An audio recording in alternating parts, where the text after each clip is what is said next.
유튜브에서 화제가 된 영상 가운데 하나가 말의 힘이라고 하는 제목의 영상입니다. 지금도 여러분 말의 힘 검색해 보시면 나올 텐데요. 어떤 내용이냐면 맹인, 노인 거지가 있습니다. 홀로 독립할 수가 없어서 길거리에다가 깡통을 하나 놓고 구걸을 하면서 살아가는 이 맹인 노인 거지인데요. 뭐라고 골판지에다가 써놨냐면 나는 맹인입니다. 제발 나를 도와주세요. 이렇게 골판지에 써가지고 깡통 옆에다가 세워놓았습니다. 그런데 대부분의 사람들은 그냥 무관심하게 지나갑니다. 어쩌다가 이제 한두 사람 와가지고 동전 몇 개를 던져놓고 갑니다.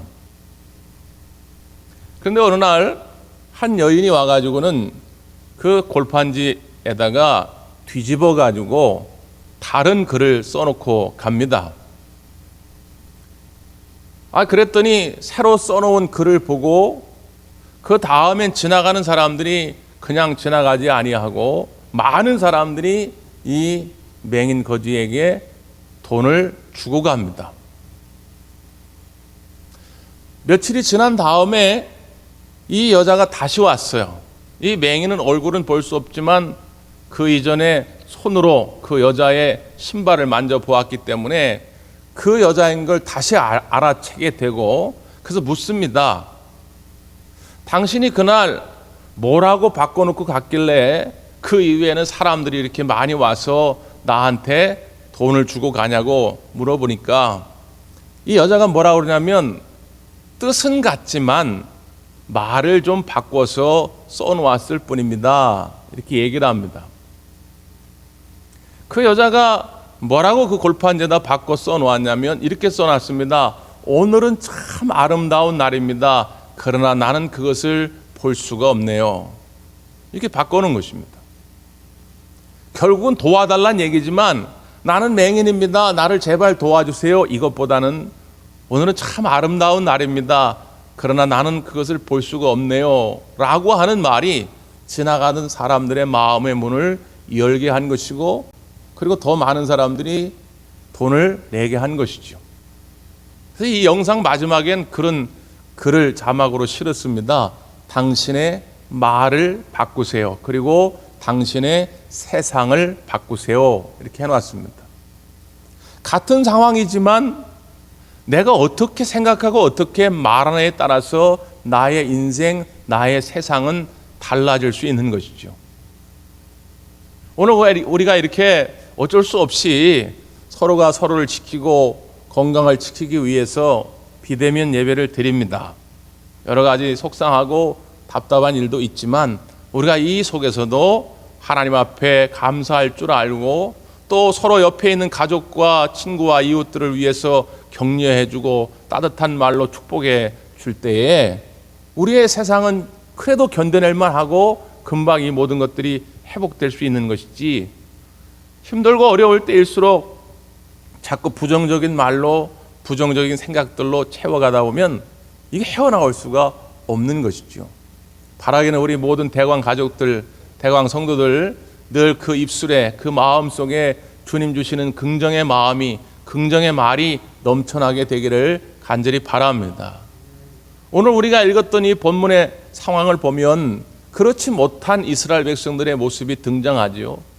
그러므로 말미암아서 불뱀에 물려가지고 사람들이 죽어가는 것입니다. 끔찍한 장면입니다. 왜 이렇게 될 수밖에 없었을까? 이스라엘 백성들이 불뱀에 물려 죽어가게 된 이유가 있습니다. 성경을 다시 한번 보실까요? 4절 말씀인데요. 4절. 백성이 호르산에서 출발하여 홍해 길을 따라 에돔 땅을 우회하려 하였다가 길로 말미암아 백성의 마음이 상하니라, 이렇게 되어 있습니다. 이스라엘 백성들의 마음이 지금 상했다는 것입니다. 왜 상했느냐? 그들이 광야길을 가다가 가나안 땅을 향해서 가려면 에돔 땅을 지나가야 됩니다. 그 에돔 땅을 지나가는 길은 왕의 길이라 이름이 붙여져 있습니다. 우리 교회 앞에는 봉오대로지요. 제가 살고 있는 집의 앞에는 주부토로입니다. 길의 이름이 있는 것처럼 에돔 땅을 지나는 길의 이름은 왕의 길입니다. 이 길은 이미 사람들이 많이 왔다 갔다 하는 길이에요. 무역로입니다. 그러니까 넓고 편안한 길입니다. 근데 에돔 사람들이 못 지나가게 합니다. 니네들 괜히 지나가다가 우리 공격할 거 아니냐? 괜히 의문을 품고 아예 못 지나가게 해요. 그러니까 먼 길로 돌아갑니다. 그 돌아가는 길이 홍해길입니다. 길의 이름이 홍해길이라는 거예요. 이 홍해길은 사람들이 자주 다니는 길이 아닙니다. 그게 불편한 길이에요. 좁은 길입니다. 그러니까 200만 명이나 되는 이스라엘 백성이 이 좁고 불편한 길로 가려다 보니까 마음이 상했다는 거예요. 그러니까 우리가 왜 살아가다가 마음이 상합니까? 가정에서, 직장에서, 또 교회에서 마음이 상하는 이유가 내 의도대로, 내 뜻대로 안 될 때죠. 나는 좋은 길로 가고 싶지요. 넓은 길로 가고 싶지요. 편안한 길로 가고 싶지요. 근데 내 뜻대로 안 되는 거예요. 그때 마음이 상해지더라고 하는 것이죠. 여러분 혹시 바둑을 두실 줄 아는지 모르겠는데, 이게 바둑을 TV에서 이렇게 중계하는 걸 보면 고수들 있잖아요. 이세돌, 이창호 이런 프로 기사들.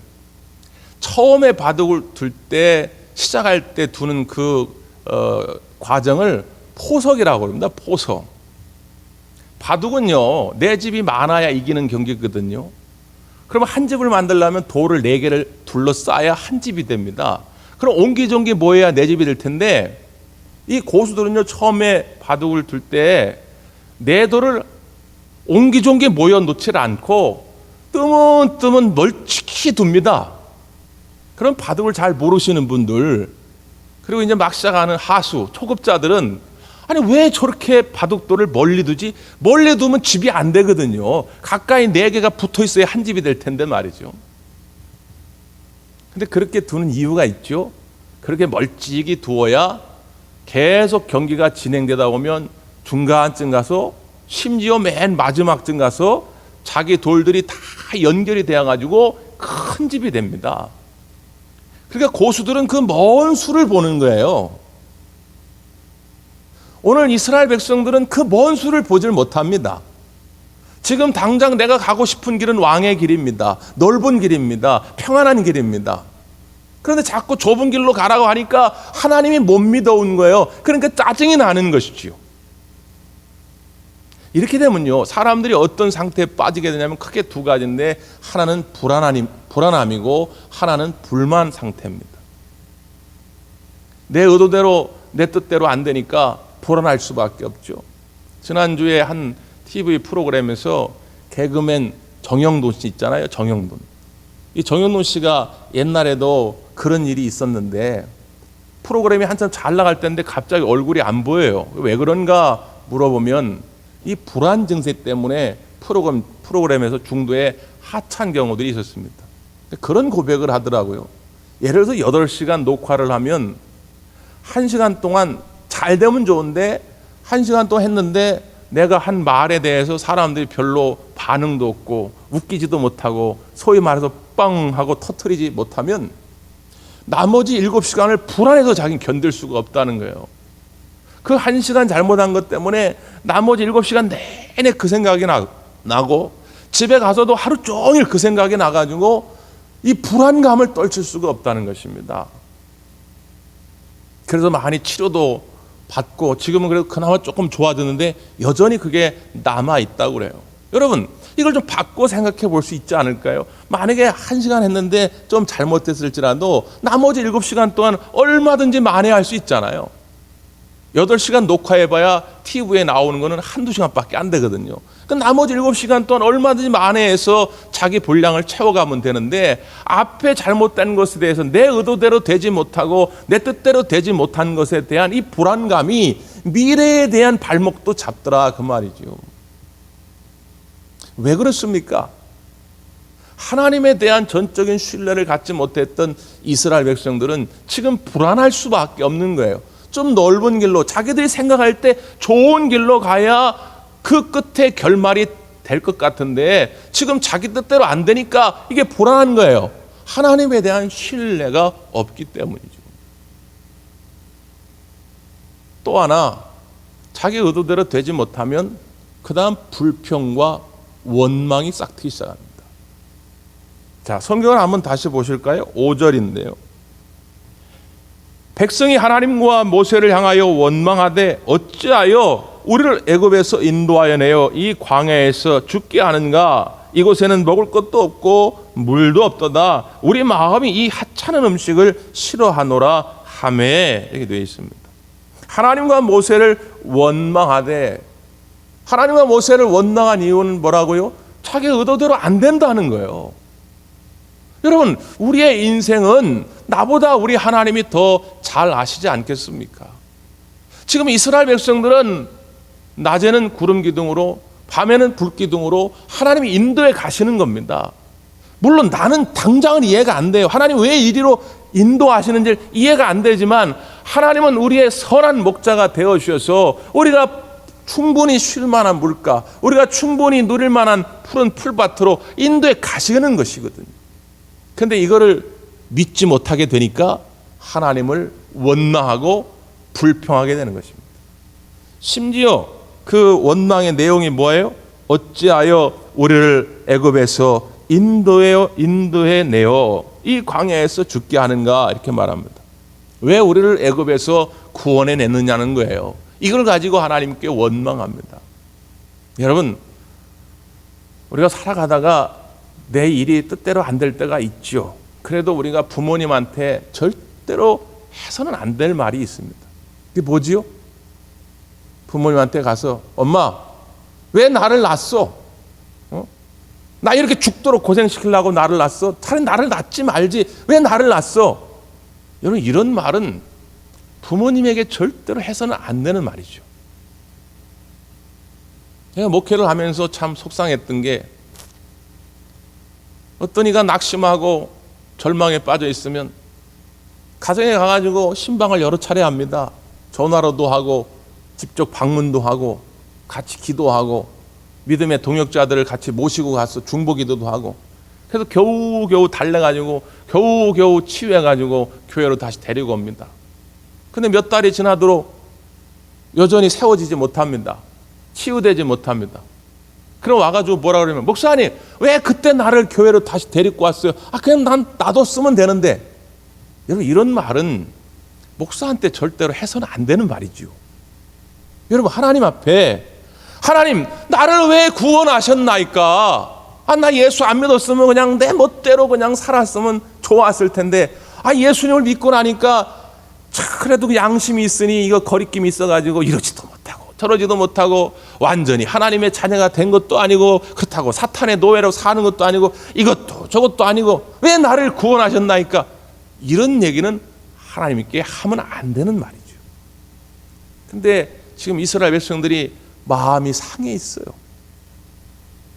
그러다 보니까 원망과 불평으로 하지 말아야 할 말들을 하나님께 내어 쏟는 것입니다. 이렇게 마음이 상한 상태로 살아가다 보면 정확하게 현실을 파악하지 못합니다. 똑같은 상황인데 다른 사람들은 그 상황 속에서 이렇게 판단하는데 나는 삐뚤어진 판단을 하게 됩니다.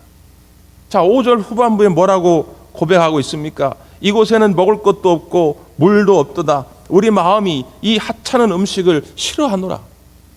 지금 이들은 자기 스스로의 말에 모순점을 가지고 있습니다. 여긴 먹을 것도 없도다 말을 해놓고 이 하찮은 음식은 이렇게 얘기를 해요. 먹을 것이 없다고 했는데 음식이 있긴 있어요. 근데 이 음식이 뭐라고요? 하찮은 음식이라고 표현하는 것이죠. 지금 똑같은 음식입니다. 이 음식이 뭡니까? 만나거든요. 출애굽기에 보면 이 만나가 처음 내려질 때 이스라엘 백성들이 그 만나를 먹고 뭐라고 고백했냐면, 이건 꿀 섞은 과자 같도다. 꿀을 섞어 놓은 과자 같다는 거예요. 너무 맛있어가지고. 그런데 어느 정도 시간이 흐른 다음에 이스라엘 백성들은 이걸 말하기를 하찮은 음식이라는 거예요. 물린다는 거예요. 음식이 없는 게 아니라 있는데도 불구하고 그들의 마음이 상하여져서 원망과 불평으로 채워지니까 없다라고 말을 하더라는 것이죠. 이것이 우리의 마음이 병들고 우리의 영혼이 병들어 가는 것이죠. 열심히 아내가, 엄마가 반찬을 차려놨는데 마음의 불평만 가득하면 그 식탁 위에서 제일 먼저 하는 말이 에이씨 먹을 게 없네 이렇게 말을 해요. 아니 먹을 게 거기 막 7, 8가지 반찬이 있는데 에이씨 먹을 게 없네. 내 마음이 병든 것이죠. 여성분들이 이렇게 외출하려고 하는데 옷장을 탁 열었는데 옷이 수십 벌 거기 있거든요. 근데 뭐라고 그러냐면 에이씨 입을 게 없네. 아니 옷이 그렇게 많은데도 입을 게 없네. 이 내 마음이 닫혀져 있는 것이죠. 교회 와가지고 입버릇처럼 그런 얘기하는 분들이 있습니다. 에이씨 이 교회는 일할 사람이 없네. 왜 없습니까? 내가 그렇게 보는 것뿐인 것이죠. 세상 모든 만사가 그렇다는 거예요. 내 마음이 상하여지고 내 마음의 원망과 불평이 채워지기를 시작하면 모든 만사를 볼 때 그렇게 보더라고 하는 것이죠. 그 인생은 절대로 행복할 수가 없습니다. 하나님은 그런 인생을 원하지 않는다고 하는 것이죠. 그래도 감사한 것은 하나님이 우리를 버려두지 아니하신다는 거죠. 이 원망과 불평이 가득한 이스라엘 백성에 불뱀이 들이닥친 겁니다. 불뱀에 한번 물면 고열이 난다고 해가지고 당시 사람들이 그 광야에 살고 있는 이 독사죠. 독사를 별명을 붙이기를 불뱀이라 붙인 거예요. 원망과 불평으로 가득 찬 이스라엘 백성 공동체에 이 불뱀들이 막 들이닥쳐가지고 사람들이 죽어가기를 시작합니다. 민족의 지도자요 신앙의 지도자였던 모세는 그걸 보고 가만히 있을 수가 없지요. 그래서 그 문제를 가지고 하나님께 나와서 간절히 간구한 것입니다. 그때 하나님의 음성이 들려집니다.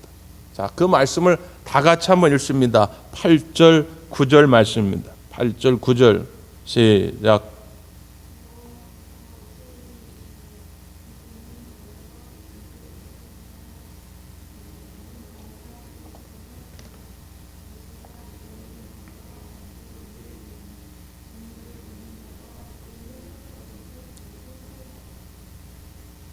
노스로 불뱀을 만들어서 장대 위에 높이 달라는 것입니다. 그리고 그것을 보면 살리라. 실제로 이스라엘 백성들이 그 노뱀을 보기 시작했더니 그것을 쳐다본 즉 살더라. 그 약속이 현실로 나타난 것이죠. 그래서 오늘 네 번째 하나님의 약속의 말씀은 뭐냐면 그것을 본즉 살리라. 이런 말씀입니다. 하나님이 살리겠다고 하는 약속이에요. 여러분, 노수로 만든 뱀 그 자체가 무슨 효능이 있는 것은 아니죠. 그럼에도 불구하고 그 노수로 만든 뱀의 모형을 쳐다볼 때 이스라엘 백성들이 살게 된 것은 다시 한번 하나님의 약속의 말씀을 신뢰할 수 있겠냐고 하는 걸 하나님이 물으시는 것입니다. 너희들이 살 수 있는 방법은 뭐냐? 하나님의 약속의 말씀을 다시 믿고 의지하는 것뿐이다라고 말씀하고 있는 것이죠. 지금 이 시대에 나 개인을 살리고 우리의 가정을 살리고 우리 한국교회를 다시 살릴 수 있는 방법은 뭐냐? 결국 하나님의 이 약속의 말씀을 붙드는 것입니다. 이 본문의 말씀이 우리에게 더 의미가 있는 것은 예수님께서 구원의 사역을 설명하실 때 이 말씀을 해 주셨죠. 우리가 잘 아는 요한복음 3장 16절 말씀 있죠. 다 같이 한번 외워볼까요? 시작. 하나님이 세상을 이처럼 사랑하사 독생자를 주셨으니 이는 그를 믿는 자마다 멸망하지 아니하고 영생을 얻게 하려 하심이니라. 이 말씀 우리가 다 암송하는 참 좋아하는 말씀이죠. 근데 이 말씀을 하시기 바로 직전에 요한복음 3장 14절 15절 말씀은 이렇게 말씀합니다. 모세가 뱀을 든 것 같이 인자도 들려야 하리니 이는 그를 믿는 자마다 영생을 얻게 하려 하심이니라 말씀합니다. 모세가 뱀을 든 것 같이, 이 장면이 바로 오늘 본문의 장면이에요. 모세가 뱀을 든 것 같이 인자는 예수님을 말하죠. 예수님도 들려야 하리니, 이 들린다라고 하는 말은 십자가에 달려 죽으시는 장면을 설명하고 있는 것입니다. 다시 말하면 오늘 죽어가던 이스라엘 백성이 광야에서 노뱀을 쳐다본 즉 산 것처럼 하나님께서는 우리에게 뭐라고 약속하셨냐면 십자가에 달리신 예수 그리스도를 바라보면 살려주겠다고 약속하고 있는 것입니다. 자, 이스라엘 백성들이요, 모세의 말을 듣고 가서 놋뱀을 쳐다보면 좋은데, 어떤 사람이 야, 그 모세가 만들어 놓은 놋뱀을 가서 쳐다보려면 너무 멀지 않냐, 난 눈도 안 좋은데 이렇게 쳐다봐 잘 안 보여. 야, 그러지 말고 내가 모세가 만들어 놓은 것처럼 비슷하게 대충 만들어 놓을 테니까 야, 우리는 그냥 편하게 여기서 쳐다보자. 여러분, 그런다고 살았을까요? 못 살죠.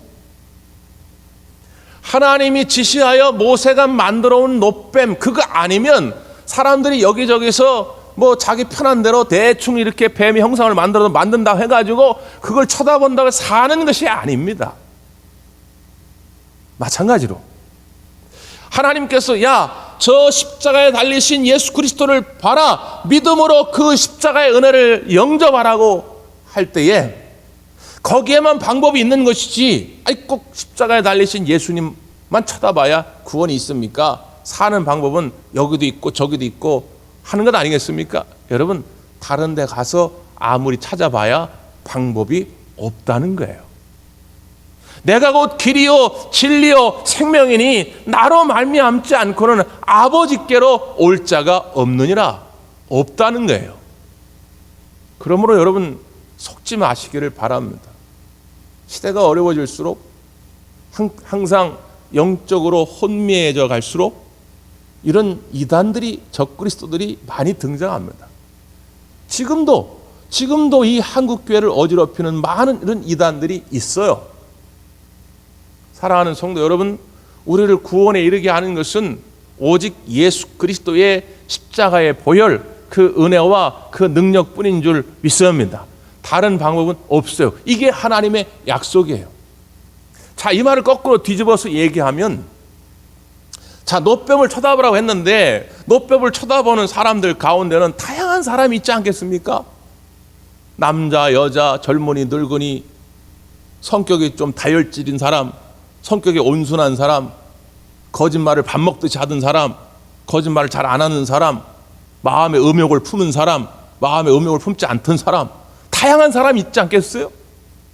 근데 하나님께서 어떤 기준을 정해놓고 야, 놋뱀을 쳐다봐도 너 같은 인간은 도저히 안 돼, 그런 말씀을 하신 적이 없어요. 어떤 마음을 가지고 살았든지 간에 지금 이 순간 그 놋뱀을 쳐다봐라, 그럼 다 살리라. 이게 하나님의 약속입니다. 이걸 우리가 흔히 구원의 보편성이라 이런 신학적인 용어를 써요. 똑같습니다. 예수님이 십자가에 달려 죽으심으로 말미암아 우리의 죄를 사해 주셨는데 그걸 자기한테 적용할 때는 굉장히 관대하게 적용합니다.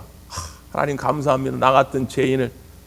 그래서 그걸 은혜라고 생각하는데 다른 사람한테 적용할 때는 굉장히 야박스럽게 적용을 하는 거예요. 하나님, 그런데 저 사람한테는 아무리 그리스도의 십자가의 은혜가 크다 할지라도 저런 인간이 어떻게 구원을 받겠습니까?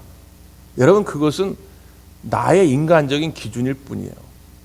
하나님의 약속이 아닙니다. 하나님의 약속은 누구든지 할 것 없이 그 마음에 어떤 죄의 마음을 가지고 있었던, 어떻게 살아왔던 상관없이 예수 그리스도의 십자가를 믿음으로 바라봐라, 그러면 살리라. 이게 하나님의 약속입니다.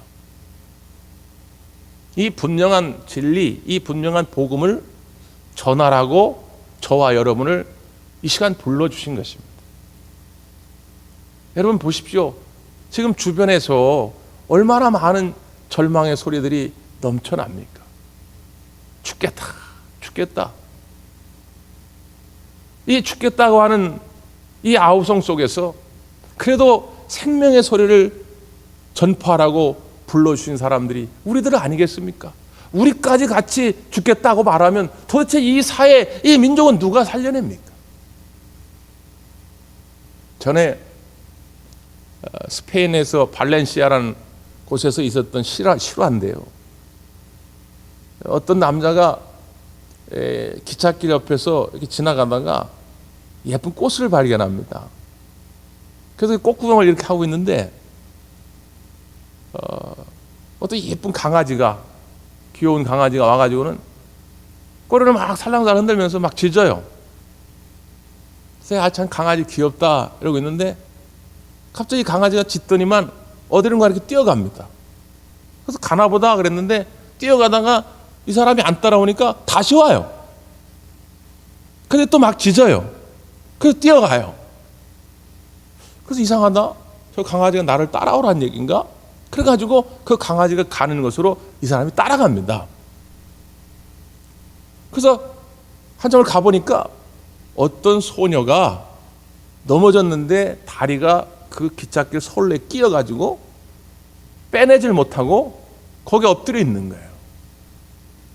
그런데 마침 저 멀리서 기차가 달려오는 소리가 들립니다. 그래서 이 사람이 깜짝 놀라가지고 힘껏 달려가서 저 가서 막 소리를 지르고 막 손을 저으면서 멈추라고.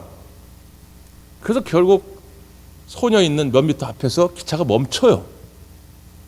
그리고 나서 이제 그 도움을 받아가지고 이 소녀의 발을 선로에서 빼냅니다. 그러고 나서 이 남자가 이 소녀에게 그런 말을 해요. 야, 너 이 개 교육 참 잘 시켰다. 이 개가 널 살려낸 거야. 이렇게 말합니다. 그때 이 소녀가 하는 말이 의외였어요. 아저씨, 나는 이 강아지를 오늘 처음 봤어요. 자기도 지나가는데 이 강아지가 너무 배가 고파 보이길래 가지고 있던 빵 몇 조각을 나눠주고 이 강아지랑 놀다가 그만 넘어져서 이렇게 발이 끼어지게 된 건데 결국 이 강아지가 저를 살려줬네요. 이렇게 말을 한 것입니다. 자기를 알아주고 자기에게 사랑을 주는 것, 그거에 대한 감사의 표현으로 최선을 다해서 이 강아지도 애를 쓴 것이죠. 여러분, 하나님이 사랑으로 우리를 불러주셔서 우리를 살려주셨습니다. 십자가의 은혜를 쳐다보라. 그럼 내가 살려주겠다.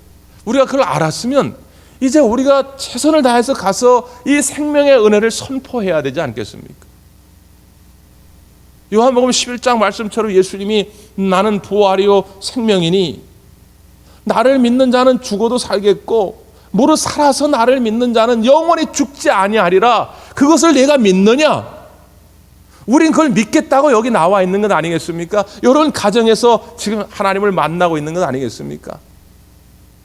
육신이 죽어도 우리의 영혼이 살 것이고 육신이 살아서 믿었을 때는 우리의 영혼은 죽지 않고 영원히 살 거라고 하는 이 영생에 대한 확신이 있기 때문에 우리가 지금 교회 안에서 혹은 가정에서 예배하고 있는 것 아니겠습니까? 이 살려주신 하나님의 은혜를 깨달았다면 여러분이 이제 가서 다시 한번 이 생명의 전파자들이 되시기를 꼭 부탁을 드립니다. 주님을 쳐다봐라. 다른 방법 없다. 다시 예수 그리스도의 십자가의 은혜를 바라볼 때 우리 하나님이 살려주실 것이다. 이 하나님의 약속의 말씀을 선언할 수 있는 여러분이 되시기를 간절히 부탁을 드립니다. 기도하겠습니다.